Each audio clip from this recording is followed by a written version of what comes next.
Welcome back, everybody, to another episode of Knockout Analysis presented by Cronio Media. I am your host, Ethan Cronister. This is your co-host, Mr. Whit Barnes, and we are back. We went ahead. We had a couple plans to do during the hiatus. We ended up just taking the break with them. Get our minds right, focus on our training as we are both attempting to have an MMA fight this year.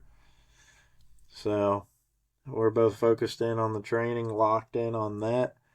That being said, didn't really miss a whole lot. There's a few rumors floating around that could be pretty exciting, a la the Jorge Masvidal, Conor McGregor rumor. Who knows if that's true or not. It would be sick if it was. Michael Chandler would probably curl up in the fetal position and cry in the corner in front of his adopted black son. But that's besides the point. We have two back-to-back banger cards to start this year off. What we have here is UFC 324. UFC 324 at T-Mobile Arena in Las Vegas, Nevada. And we're not going to waste any time. We're going to jump right into it with our first fight of the evening. We have Adam Fugit facing off against Ty Miller. Ty Miller appears to be making his debut. He is 6-0 with one no contest. And Adam Fugit is 10-5 coming off of a loss in his last fight. Win in his fight before that. And a loss in the fight before that. He seems to, if he makes it to the end of the fight, it looks like he has a chance in these last three fights, but the two that he didn't, he was finished in the first and second round. Mr. Miller has yet to be finished in his career. He's coming from a Contender Series win, unanimous decision against Drago on August 12th. 2025. Before that, he was fighting in LFA. He has two knockouts. Most of his wins come by going the distance as well. This one should be an interesting one, I think, to start the card off. But I fear we start the card off with a decision. And I think it goes in Ty Miller's favor, probably split. All I know is Ty Miller. He's one of the two guys signed on week one of the Contender Series. Him and Sursakayev wasn't a great Contender Series card. He showed a lot of great boxing in his fight. He only has 2 finishes in his 6 fights, which doesn't look great considering he's not finishing these regional scene individuals. But dude, I just think this is a classic. Much younger, more motivated guy faces a older, less motivated guy who's at the tail end and was really never that great to begin with. His 2 wins are against guys who are no longer in the Ultimate Fighting Championship. Josh Quinlan, not in the Ultimate Fighting Championship. Yusuke Kinoshita doesn't have a great record, also no longer here. I mean, I just don't think Adam Fugit is really married to the game as much as Ty Miller is, especially being 6-0 and this early in his career. I think Ty may be able to pull off a finish in the second round here. I don't expect it to be early, considering his record so far as finishes go, but give me Ty Miller by second round TKO. That'll move us directly into the next fight, where we will see Ricky Tercios facing off against Cameron Smotherman. This is another very interesting matchup, I believe. 2 fighters coming off of a loss in their last fight. Tercios facing a defeat in the way of unanimous decision. And then his fight before that, he fought Chiwiwi and lost by submission. So he's having a rough go at it right now. Mr. Smotherman was unanimously defeated by Ricky Simone. Before that, he got beat in another unanimous decision fashion. So these guys are both having a rough go at it. Something's got to give for one of them here. I'm not a big fan of Cameron Smotherman, so I'm going to take the underdog here. Give me Ricky Tercios win this fight by late finish. Yeah, Cameron Smotherman. He's young. He's athletic. He has decent size for this division, but Series City wasn't a very competitive fight. Ricky Simone wasn't a competitive fight. Jake Hadley, who went to the semifinals of the PFL Championship, as he's no longer in the Ultimate Fighting Championship. Yeah, Jake Hadley eye poked the shit out of Cameron Smotherman in their fight, and he lost points because of it on the 3 times in which he committed the fouls. I think that's really a large part of the reason why Cameron Smotherman has a win in the UFC. He does not shoot takedowns. He shot 0 takedowns in his entire career. And even though Ricky Tercios isn't super active and not the most youthful individual for this division, he has more experience, and he's also fought better competition. You know, Kevin Natividad, Brady Highstand's a fucking great win, even though it was about 5 years ago to this point. I think Ricky is going to be able to mix it up a little bit more. The takedown has proven to be some sort of opposition for Cameron Smotherman in most of his fights. I'm going to take Tercios to win this by decision. I don't expect there to be a finish at all in this fight. I think this may be a lower paced matchup and a fight that people will go grab a beer or take a shit during, because it's not going to be very high paced, high action. Give me a Ricky Tercios by decision. It could even be a split. Yeah, so that'll move us into the next fight where we have Josh Hokett facing off against Denzel Freeman. I don't know about you, Mr. Barnes, but I fear this one is a public execution that's been sanctioned by Dana White. Denzel Freeman got thrown a fucking sacrificial lamb from Poland on very short notice just so he could have a fight. Dude came in, got his ass beat. Denzel Freeman that was his first UFC fight. Before that, he was in, I believe, LFA, I think is where he came from. Yeah, LFA. He was a champion there, it appears, but I don't have very much confidence in Denzel Freeman. I think Josh Hokett, with his 100% finishing percentage, gets his 8th finish here. And I think he does it by submission in late round 2.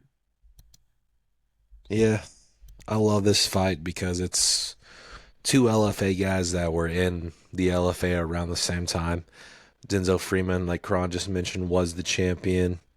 He had a very close fight with Isaiah Pinson.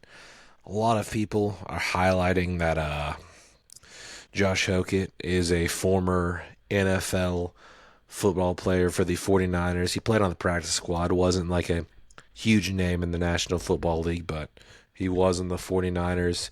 He was a dual sport athlete at Fresno State, which he wrestled and played football. So it's impressive. His bravado is very controversial to some fans. I don't really give a shit about that. I'm here to talk about fights. Josh Hokett, he's younger. He talks a lot of shit and he's very confident. But I think his last fight was a complete layup that really didn't show who he really was.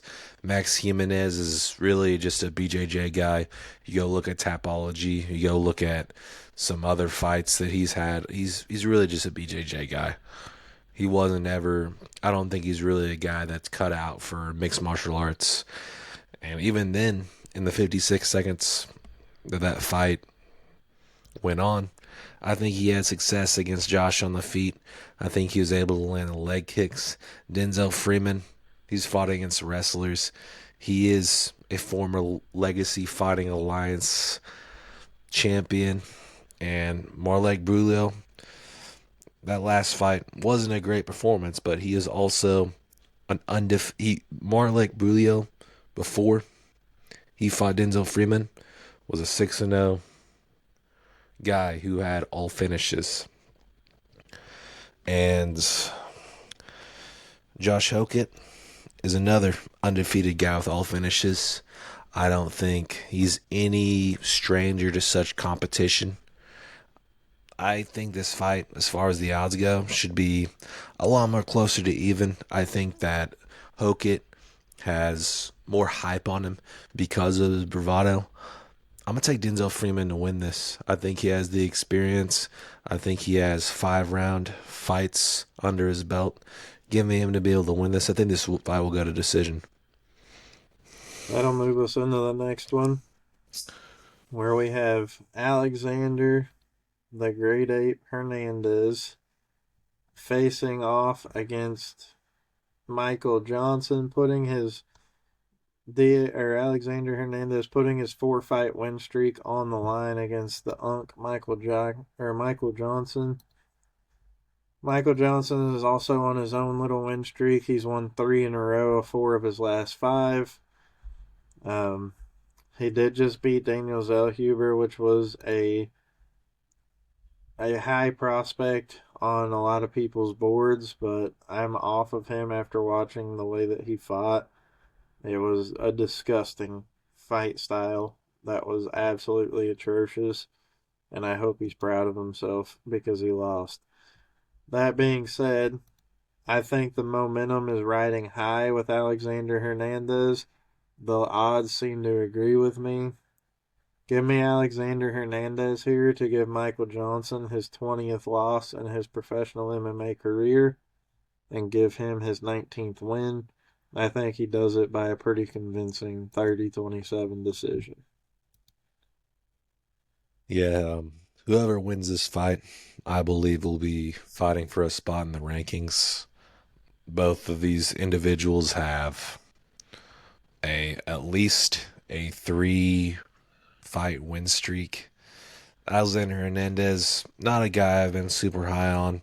I think I've picked him to lose every single time on this podcast, going back to the Vittori DeLizzi card. The Hollowball fight was much closer than the unanimous decision brings off. The Chase Hooper fight, I mean, that's the one I give him the most credit for because he went out there and he dominated and he got the finish. Diego Ferreira, yeah, he finished the Gooner. That's something that's quite difficult to do. Nobody does that to Chase Hooper. He's only been knocked out 2 times. Oh my God.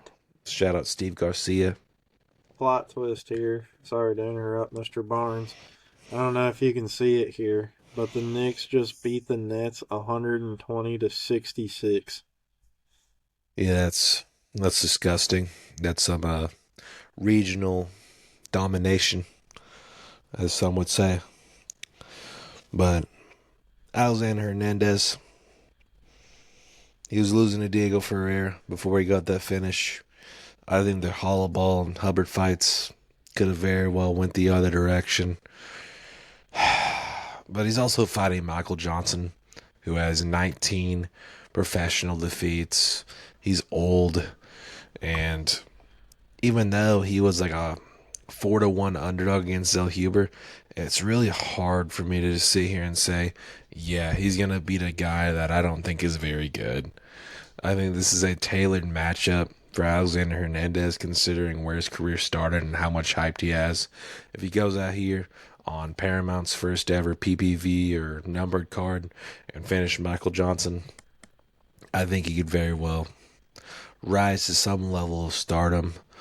I'm going to pick Alexander Hernandez. I think he's going to win it by decision, but don't doubt Michael Johnson, considering this is he's a plus 160. I think the value will be on him if I'm gambling. I think this is a closer 50-50 fight than the odds suggest, but I'm going to take Alexander Hernandez by decision.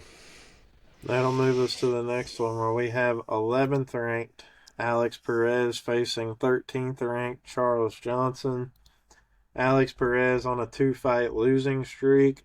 He's been finished in both of those fights.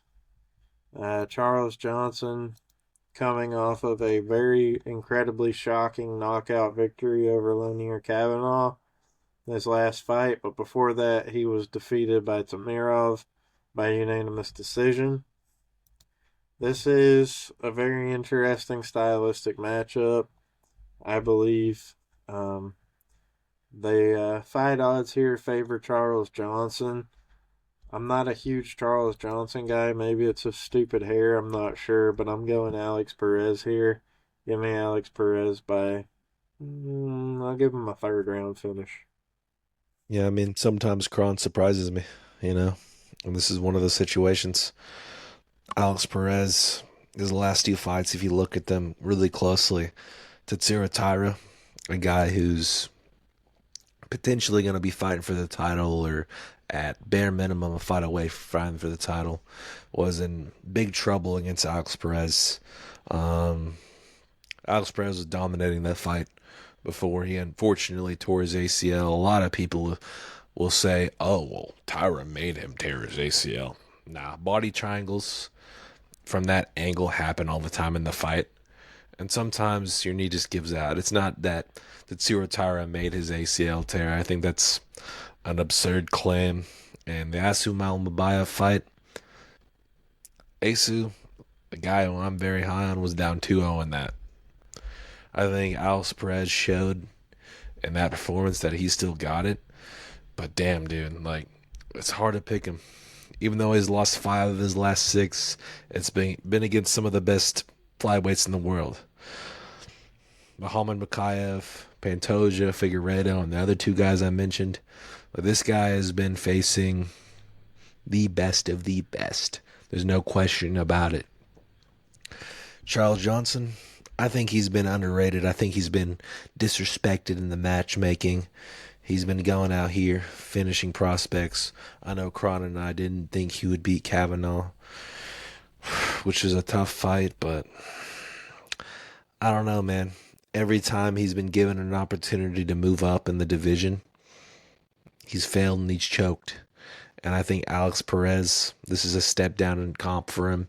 I think he's going to go out here. And I think Alex Perez is going to get a finish in the second round by KO. That'll move us into the first fight of the preliminary events, where we will have 13th ranked Nikita Krylov facing off against Modestas Bukauskas, the Baltic Gladiator. I'm going to let Mr. Barnes start this one, as he is cosplaying this week as the Baltic Gladiator. Yeah, man, I mean, Modestas Bukauskas is a guy I've been very high on since we started doing this podcast here, man. His volume is where he lacks as a striker, but he is very good at selecting shots and landing more damage. And not to mention his grappling has only continued to improve. You know, Marcin Prashnia was a great sub in a closer fight in 2024. Rafael Cisqueira, not the best fighter, but he went out there and he did what was expected of him. Jan Kutilaba, he landed more damage. I think there was a rogue scorecard in that one. He definitely outdamaged him, continuing to left hook him straight to his jaw, and Paul Craig, sending him to retirement. 3 finishes in the last 4 fights. He's done what he needed to do. And Nikita Krylov, another guy I've been high on, who I picked to win his last 2 fights. It just very much seems, as you've seen, that he doesn't have the same chin he used to. He has a very unique striking style. He's very good in the grappling, but we're in the light heavyweight division. If you can't take a clean shot every now and then I don't think you're going to be able to make it very far. Even though Nikita is one of the more skilled fighters, Dominic Reyes, flatline KO. Bogdan Guskov, flatline KO. And the Dominic Reyes fight was in April of 2025. The Bogdan Guskov fight was in July of 2025. Those are 2 KOs within way less of a calendar year. I don't expect any less here. I think he's taking too much damage. I think he's coming back too quick. I expect Modestas to be able to find the shot he needs to defend the takedowns. I think it's going to be more measured. I think Nikita's going to be more patient, but I don't think it's going to matter very much. I think he's going to get finished in the third round. Yeah, I think Nikita Krylov, very talented fighter, but I think it's just time for him to hang it up. Give me Modestas Bukauskas to win this fight. I think he does it by knockout. That'll Indeed. move us into the next one with some disgusting odds on it. We have Ateba Gautier facing off against Andre Palayev. This fight, to the odds, is a public execution. To the public, is an easy win. To myself, at least myself, I think this is a sacrificial lamb that's being put on a silver platter and handed straight to Ateba Gautier. Give me Ateba Gautier to use Andre Palayev's head as a basketball and bounce it off the canvas within the first 2.5 minutes. I'm mildly concerned, man. Because as a guy who's watched Ateba's whole entire career from his Contender Series bout, where he fought this fat Asian dude, East Asian dude. I'm mildly concerned. I think he's gonna be able to pull it out, but I think it's gonna go past the first round. If you watch his Contender Series fight, he gets taken down, and he's like looking over at his corner, like, yo, what the hell do I do? This guy took me down. What do I do? That's genuinely the look on his face. And he's continually taking the advice of him, and he's able to get back up and finish the dude because he's a brick shit house with infinite power. But this is different than the other three guys he's fought. Jose Daniel Medina, Robert Valentine, Trey Stone Vines. None of those three guys have a single win in the Ultimate Fighting Championship. None of them. Andre Pulayev does have a victory over Nicholas Klein, and he was able to avoid being finished by Christian Leroy Duncan in his absolutely absurd debut. Wasn't an entertaining fight, but CLD is a guy that's very difficult to avoid the finish by. CLD has 13 wins and 11 finishes, and Andre Pulayev in the Ultimate Fighting Championship is the only guy not to get finished by him in a victory by CLD. I think that's something very well to note here. I think Gautier is going to be able to land some punishing blows. I think the odds are a little bit absurd. I know Gautier has a big name. He has a big fan base. I think this fight's going to go late. I think it could go to decision, but I'm going to take Gautier to be able to use his boxing abilities to get a KO in the third. That'll move us into the next one, a fight with even worse odds than the one before it. We have second-ranked Umar Nurmagomedov facing off against sixth-ranked Davison Figueiredo. I have not heard or seen if this is a potential title eliminator, but I fear that it probably could be just based off of the stakes that are at hand here. Nurmagomedov is a 1,400 favorite over Figueiredo, which I can see both sides of it. I mean, Nurmagomedov's very good. He's trained by his cousin, and this, that, and the third. Figueiredo's not getting any older. He had a bad injury last year, or any younger. He had a bad injury last year. So I could see it. I don't quite agree with it, but I do think Umar Nurmagomedov will win this fight.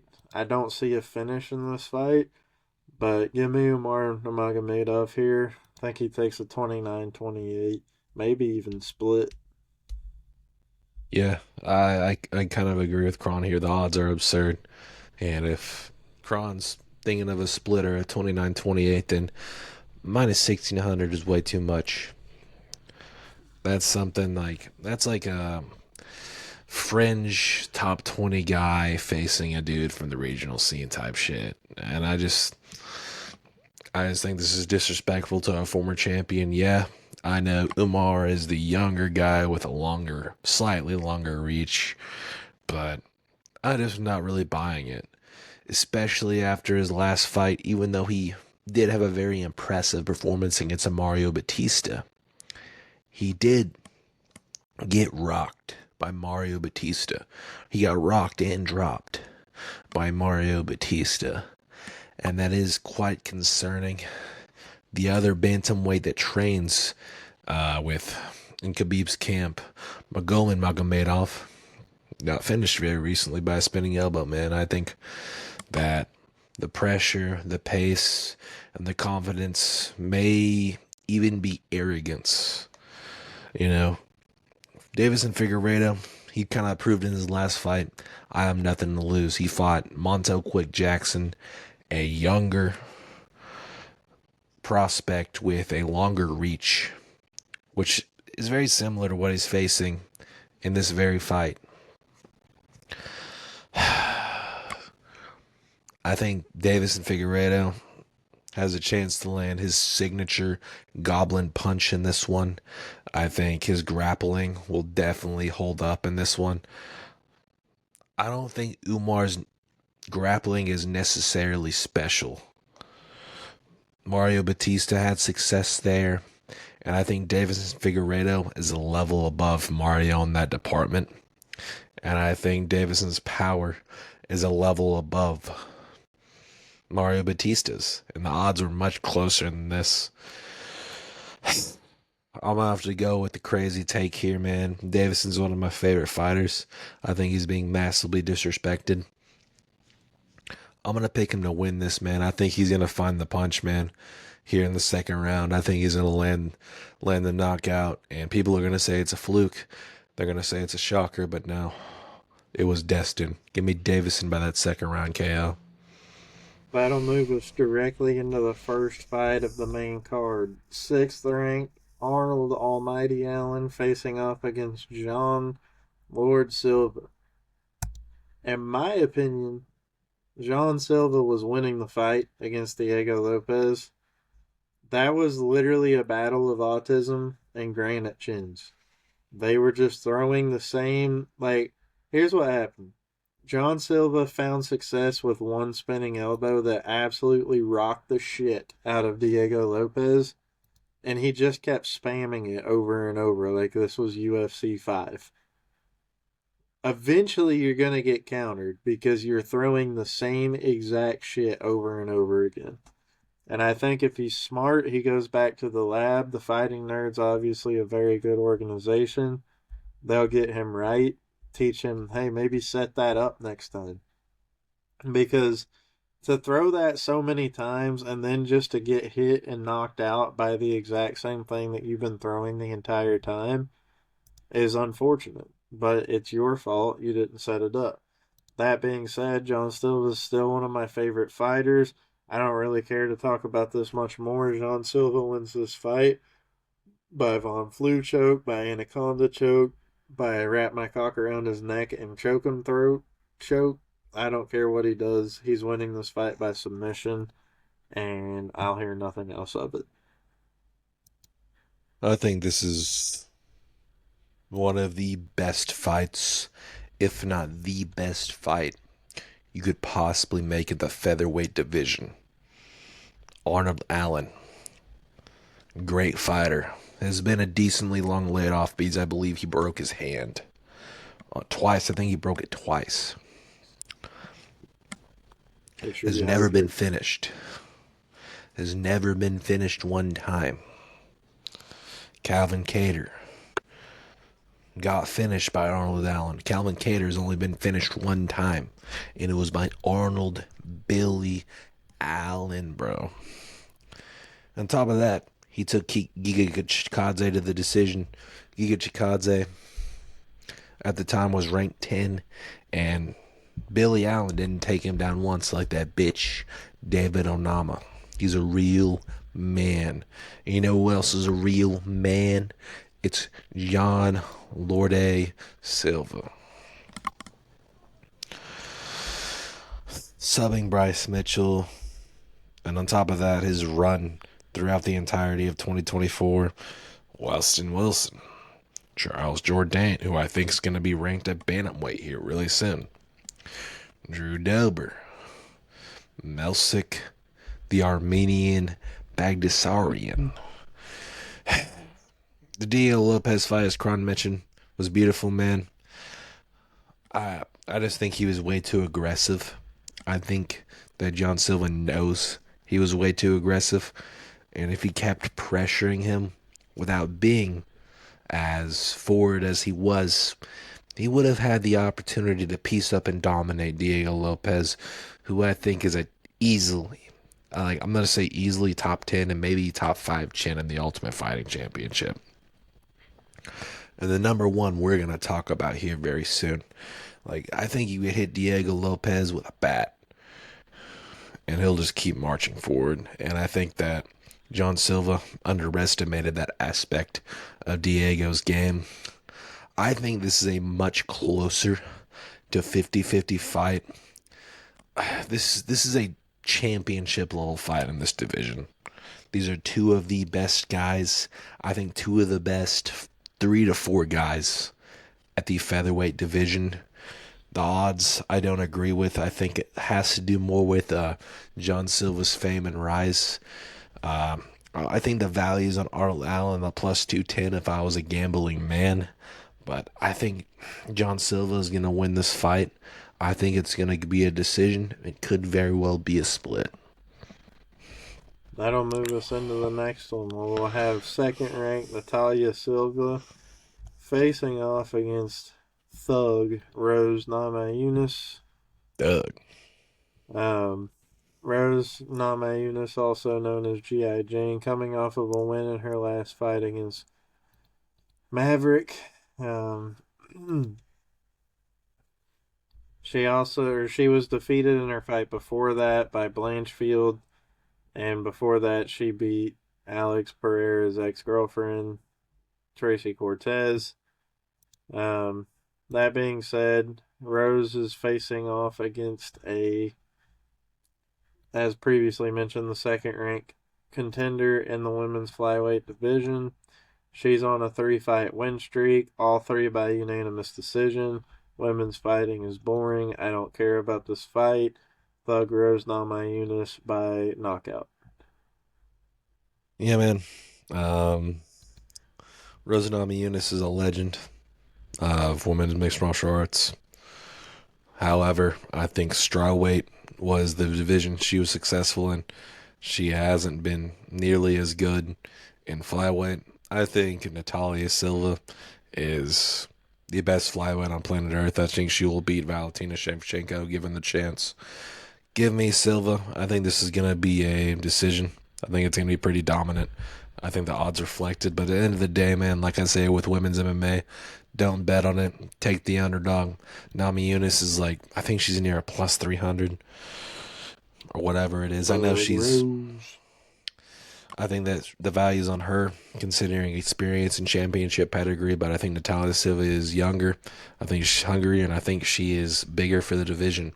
Give me Silva for the decision on this one. That'll move us into a fabled matchup that I will tell my grandchildren about. I hope it happens, and I hope nobody pulls out. We have fifth ranked, my fault, Waldo Cortez Acosta facing off against 8th ranked, the Black Beast, Derek Lewis. This is an absolute brick wall running into another brick wall, and one of them's got to budge, and it's going to be incredibly unfortunate because I love both of these guys. I was on Waldo before Witt was. Witt has recently joined the Waldo train. Waldo has a marble chin. Derek Lewis has a jackhammer of a right hand. Now, here's the issue that Waldo Cortez Acosta could face. You have to use a chisel or a jackhammer of some sort to move and mold marble, and he's got one of those in his right hand. I love both of these guys, but I really genuinely cannot bet against Derek Lewis at this point. Derek Lewis is recently quoted as saying he's in the best fighting shape of his life. I believe him. He looks like it. He's having fun again. He's fighting hard, and he throws punches hard as fuck. Give me Derek Lewis. I fear he will knock him out in the second round. I mean, I picked against Derek Lewis in his last victory, but my main point throughout the entirety of it is if you got Derek Lewis at 2-1 odds or more, the money is on him because he has the most knockouts in the Ultimate Fighting Championships history. And you just never know. Now, granted, Waldo Cortez Acosta, I think, has the best chin in the Ultimate Fighting Championship. He's eating punches from Sergey Pavlovich to the point to where people don't think Sergey really has knockout power anymore. I don't think this is going to be a finish at all in this fight. I think it's going to be slow pace. I think it's going to be very similar to Derek Lewis's fight with Ngannou. Granted, Cortez Acosta does not have Ngannou type power at all, but I think it's going to be a slow fight. I think it's going to be low output.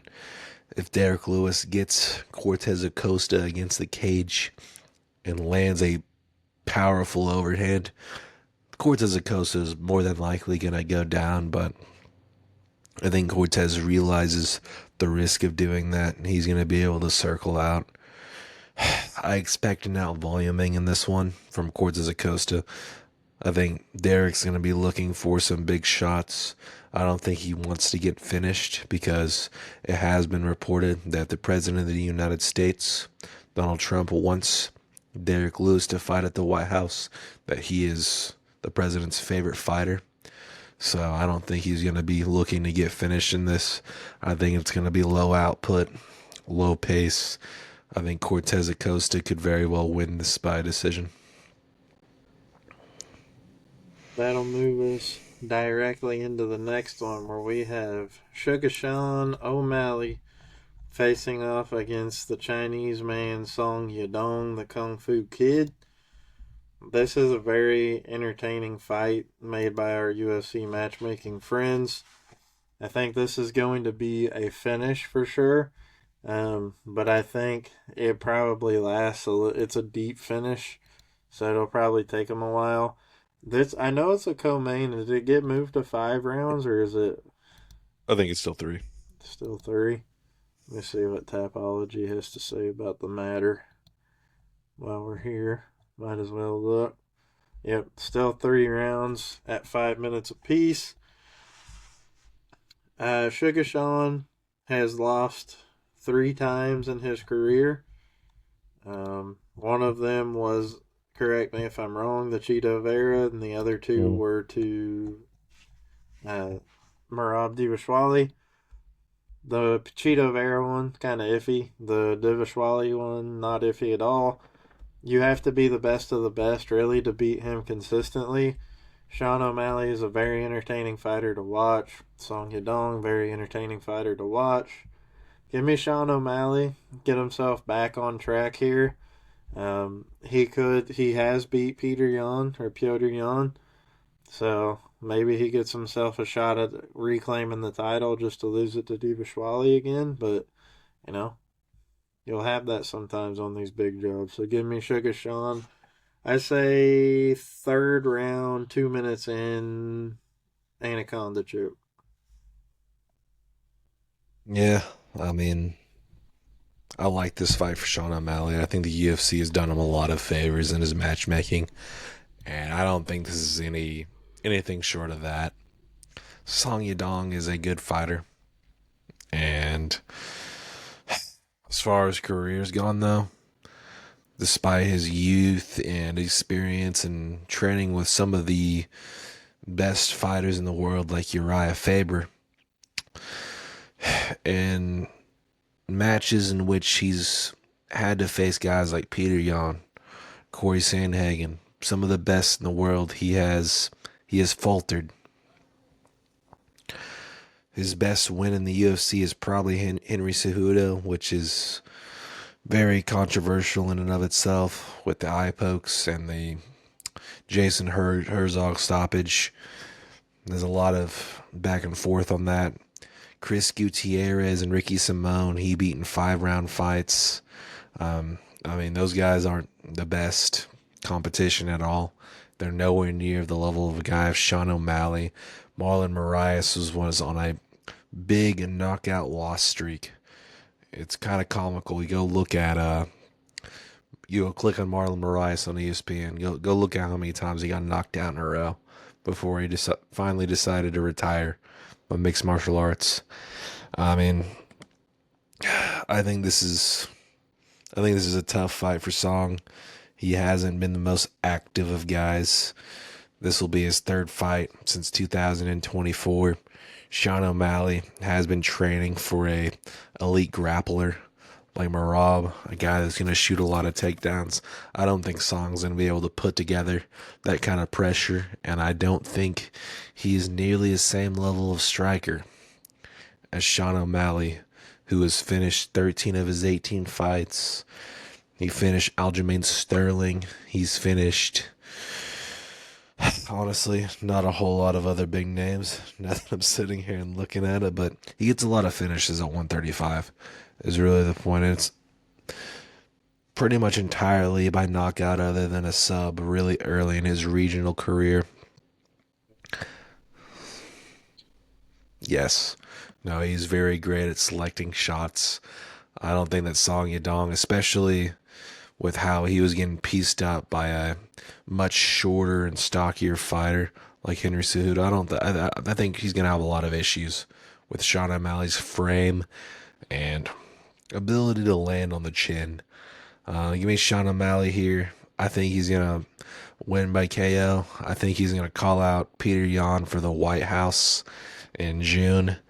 And that's the fight I think will occur here down the line. Give me Sean O'Malley by KO.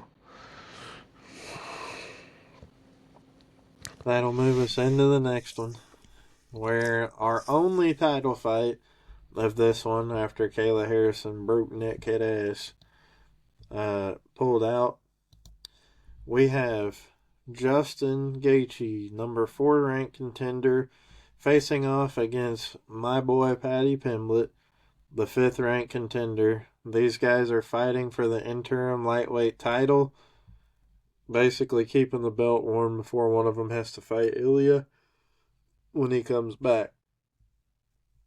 We have Gaethje coming off of a win in his last fight against Fiziev.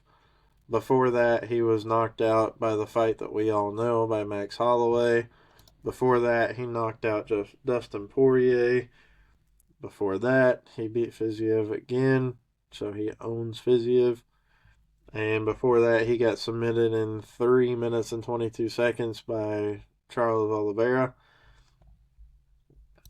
Paddy Pimblett, on the other hand, coming off of 3 straight wins.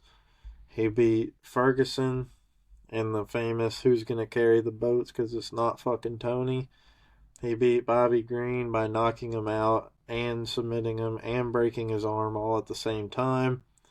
Then he beat the ever-loving shit out of Michael Chandler in their last fight. A title shot was probably in the workings for him anyways. We had the very, very strong beef after Oliveira got knocked out by Topuria. Those two, Paddy Pimblett and Ilia Topuria, do not like each other. It's very funny. It's honestly, the craziest thing to me is how big Paddy Pimblett is for the division compared to most other people that he fights.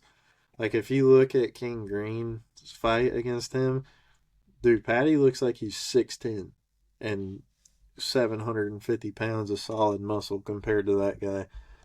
People like to make fun of Paddy for how out of shape he can get in between fight camps, but he always comes ready to go. I think Paddy Pimblett can easily win this fight.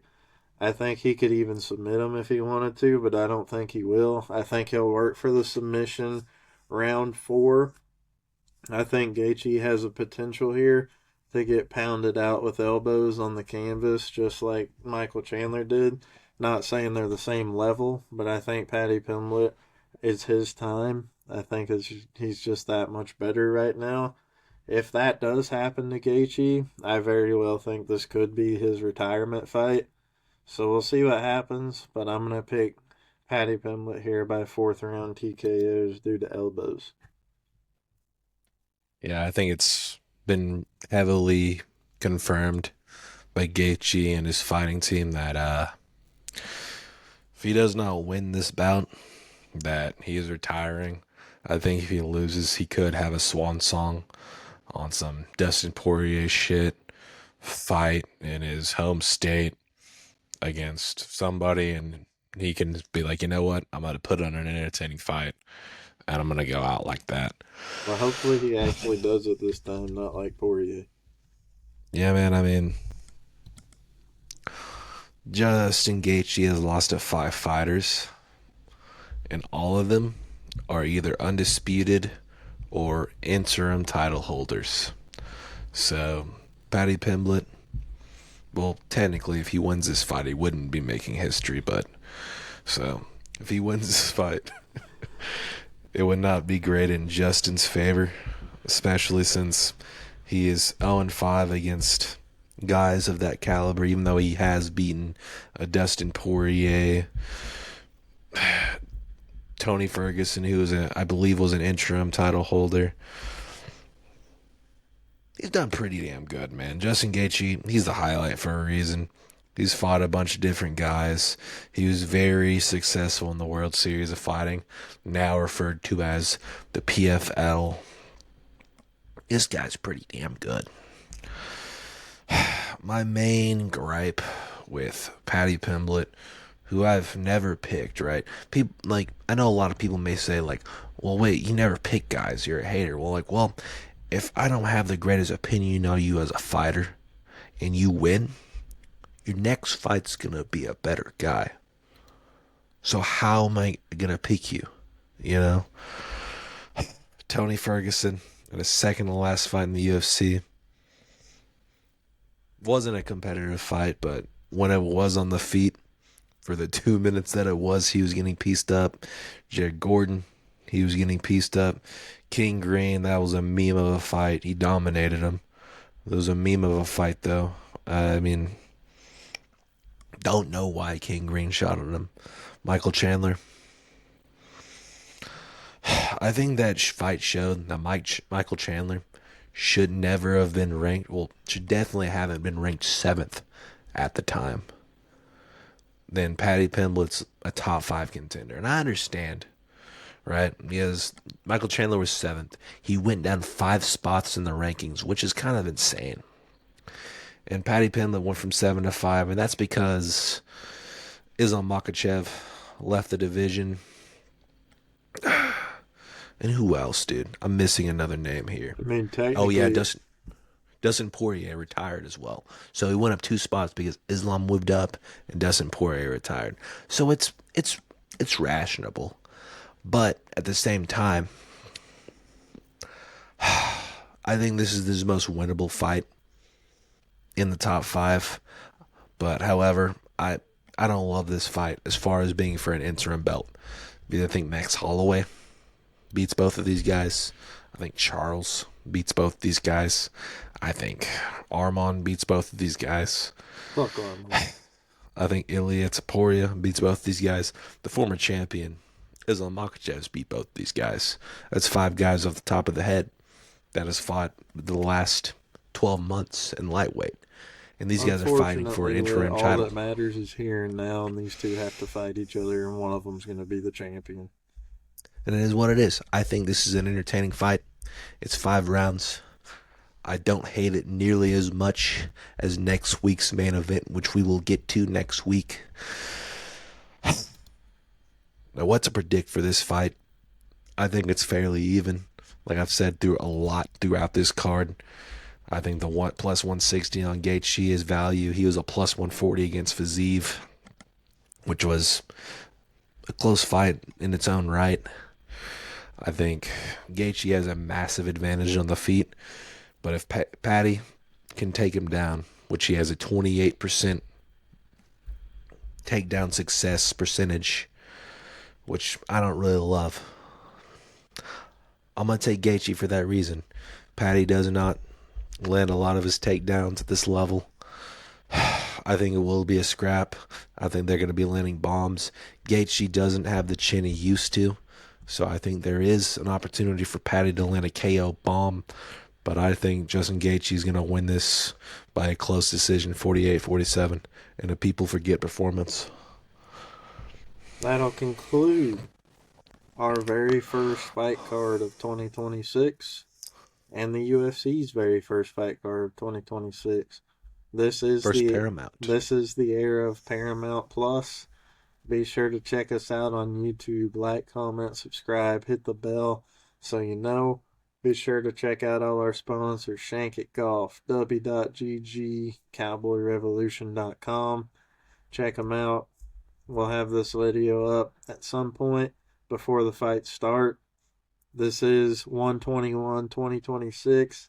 If you're in the East Coast like me, Northeast Coast, stay safe this weekend with this gigantuan snowstorm that we're supposed to have. If you're not in the East Coast, stay safe anyways. The world's crazy out there. Other than that, we will see you guys in the next one. We'll be back next week to talk about another UFC pay-per-view card. They're not technically called that anymore. They're called numbered cards. But we'll be back next week to talk about that one. Volkanovski versus Lopez. We will see you guys in the next one.